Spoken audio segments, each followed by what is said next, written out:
Vasilisa was 21 years old and had spent her entire childhood in an orphanage, knowing nothing about her parents. Her caretaker, Irina Markovna, told her that she was brought to the shelter's door as a baby in diapers and a basket, after which her parents disappeared, and nothing was known about her name or surname. There were different kids in the orphanage, and Vasilisa struggled to establish relationships with them, as they were either mischievous or clingy. Therefore, she couldn't boast about having friends. There was fierce competition for the attention of the adults among the children, and they often argued and even fought. Irina Markovna tried to give everyone equal attention, engaged them in group games, and fostered team spirit, but it didn't always succeed. After reaching adulthood, Vasilisa maintained contact with her beloved caretaker and received assistance from her.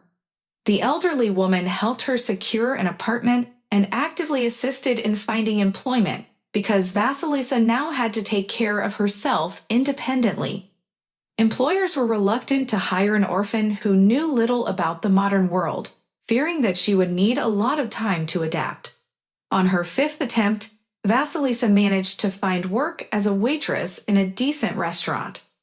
She was surprised to learn that the job vacancy was advertised in a regular newspaper in such an upscale establishment.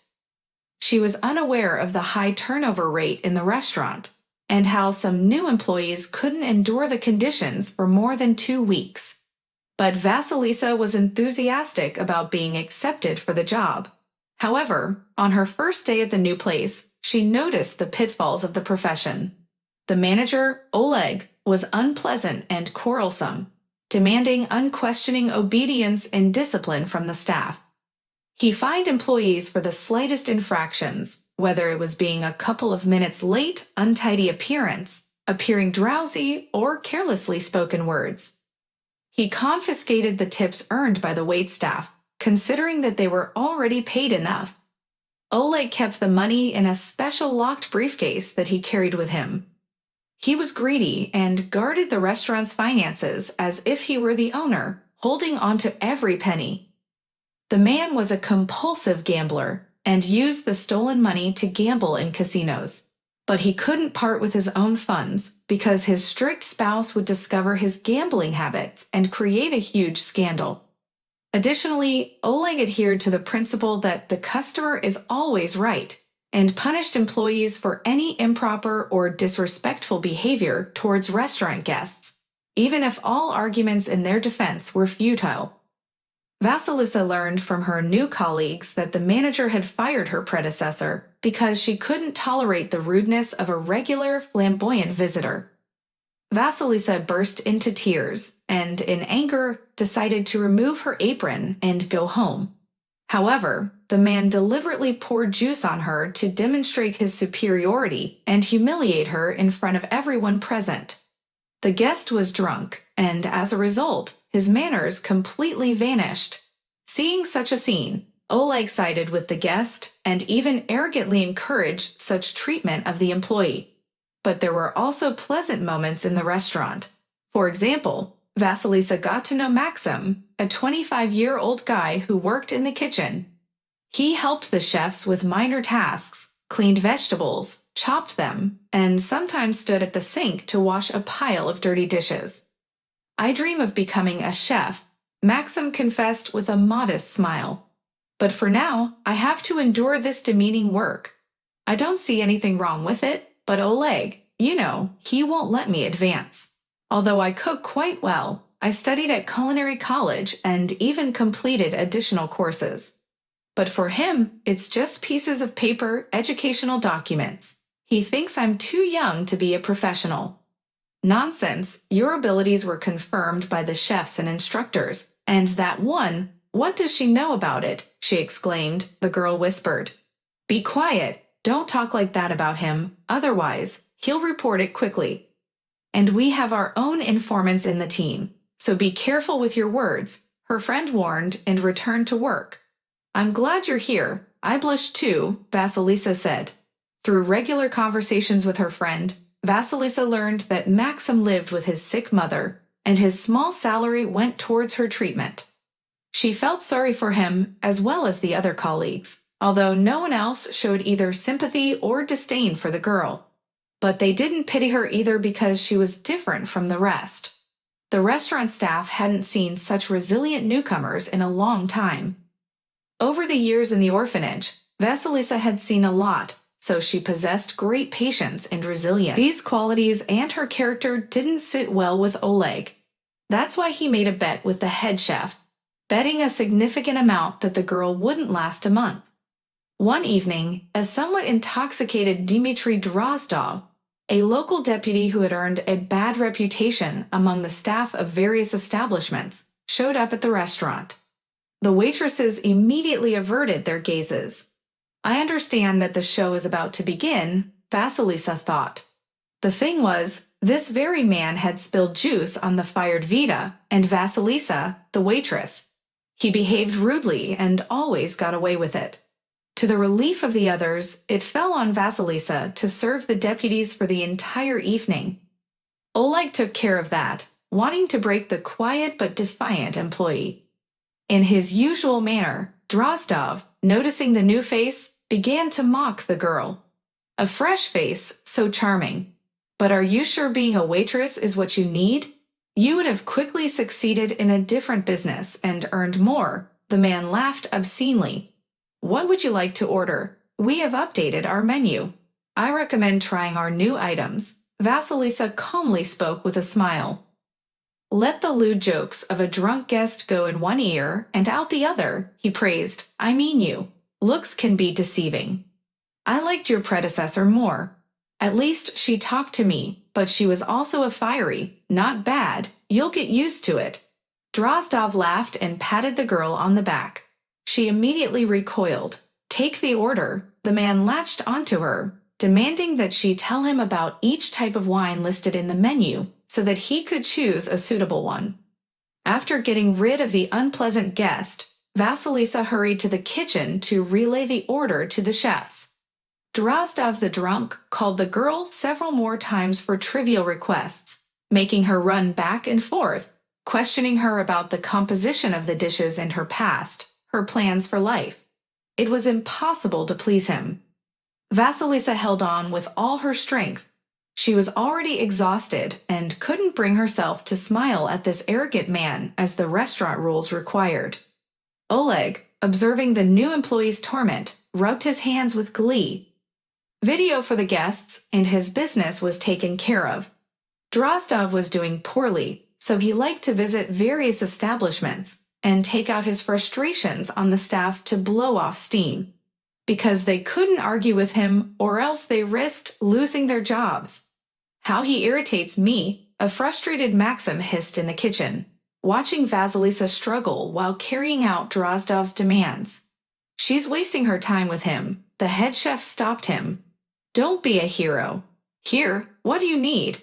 Will that make you happy? You'll ruin your life if you even lay a finger on that bug. Unpleasant, but what can you do? She'll figure it out on her own. She's not a child anymore. I'm surprised she hasn't run away in tears through the back door. Well done, girl, he said, witnessing Vasilisa's struggles and exhaustion from serving Drozdov. Suddenly, she collapsed right before his eyes. She turned pale, struggled to breathe, and fell from her chair to the floor. The client wheezed and gasped for air, like a fish thrown on the shore. Oleg was stunned. You'll pay for this. He didn't move, not knowing what to do. The other patrons jumped up from their seats. Women shrieked. Panic ensued, but the girl remained calm. She unbuttoned the tight collar of the deputy's shirt and lifted his head to help him breathe easier. Vasilisa suspected that the man had an allergy, possibly to some of the ingredients in the dishes he consumed indiscriminately that evening. She had seen something similar in an orphanage when one of the children was stung by a wasp, and its venom triggered an allergic reaction. That incident had stuck in Vasilisa's memory, and she knew exactly how to alleviate Drozdov's suffering. Making sure he could breathe, the girl took her phone out of the apron pocket and called for an ambulance. You're very brave, the doctor said to the girl when they arrived. and Drozdov was loaded onto the stretcher and taken away in the ambulance. "Thank you," Vasilisa said, feeling disoriented. Only now did she realize what had happened. When the man became ill, she didn't hesitate about her actions, the danger, or the consequences. But her colleagues didn't appreciate her heroism. Everyone knew that for Oleg, it was another opportunity to unleash his anger on the newcomer. After the stress he experienced, he couldn't do anything in that critical situation and failed as a manager. "You idiot! Why did you interfere?" the man shouted when he regained his composure and realized the danger of the situation. "Do you know who he is? He's a deputy. They'll hold us responsible if anything happens to him. Did I do the right thing? He would have suffocated if I hadn't intervened. And you think I should have stood there and watched?" Vasilisa protested, adrenaline coursing through her veins, causing her to forget about caution. "I don't need such saviors for free. Did he promise you something? The incident happened during your shift. Everything used to be fine with him. He could drink our entire alcohol supply, but this was the first time he acted like this. You were supposed to calm him down, make him nervous. So what do we do now? I'll be the one to blame, and it's all because of your favoritism. So get out of here, so I never have to see you again." "Why? It's not fair," Vasilisa protested, but her colleagues patted her on the shoulder, implying that she couldn't argue with Oleg. She put him in an awkward position, standing out when he faltered, and a man like him won't forgive that. Vasilisa returned home in tears. In just one evening, she had experienced so many emotions. She was angry and upset, feeling sad about being accused of greed and thoughtlessness. And although she had saved someone's life when everyone froze in fear, the girl spent the whole day in tears, pitying herself and pouring out her pain. Meanwhile, she searched for a new job because she had no money and she needed something to survive. Vasilisa didn't expect the scoundrel Drozdov to kneel before her and express gratitude. The man she had saved didn't even acknowledge her, didn't call or send anyone to express appreciation for pulling him back from the brink of death. During lunch, a stranger rang Vasilisa's apartment doorbell. "Hello," a middle-aged man stood before her in expensive yet simple clothing. He didn't like to flaunt his wealth. "Good afternoon. How can I help you?" Vasilisa asked, not expecting anyone. "My name is Valerie. I recently opened my own restaurant and would like to offer you a job as a waitress." "Come in," the apartment owner replied and led the guest to the kitchen for a cup of tea. They discussed the man's offer. It turned out that someone among the visitors of the restaurant where she had worked had recorded the moment when she provided aid to the suffocating official on their phone. The video was uploaded to the internet and quickly went viral, accumulating thousands of views. Now, Vasilisa had become a local celebrity. "I need precisely such compassionate employees. The working conditions and compensation are suitable. I won't mistreat you. I'm assembling a young team. The only thing missing is another chef for dinner," Valerie explained, showing Vasilisa his restaurant's page on social media. "I happen to know a young chef. I'll give you his contact information." The girl became enthusiastic. "I can imagine how happy Maxim will be to receive a call." Soon, Vasilisa and Maxim became part of a new close-knit team working at Valerie's restaurant. Drozdov was demoted at work because his terrible behavior at the restaurant had also become public knowledge. Oleg faced the wrath of the restaurant owner, as he had constantly terrorized the staff, accumulating numerous complaints. Now he occupied Maxim's former position and worked in the kitchen, assisting the chefs. The establishment's owner scolded him for mistreating Vasilisa, who appeared to be a valuable asset to their competitor. Working side by side, Vasilisa and Maxim grew closer and started dating. The whole team congratulated them, even ordering a cake, wishing them happiness in the future and their marriage. Valerie didn't mind a workplace romance and even supported the couple. For him, The most important thing was a peaceful atmosphere at the team and satisfied customers who left well-fed and content. If you enjoyed the story, please support me with a thumbs up. And to stay updated on the release of new interesting stories, click the bell button. Wishing you all the best.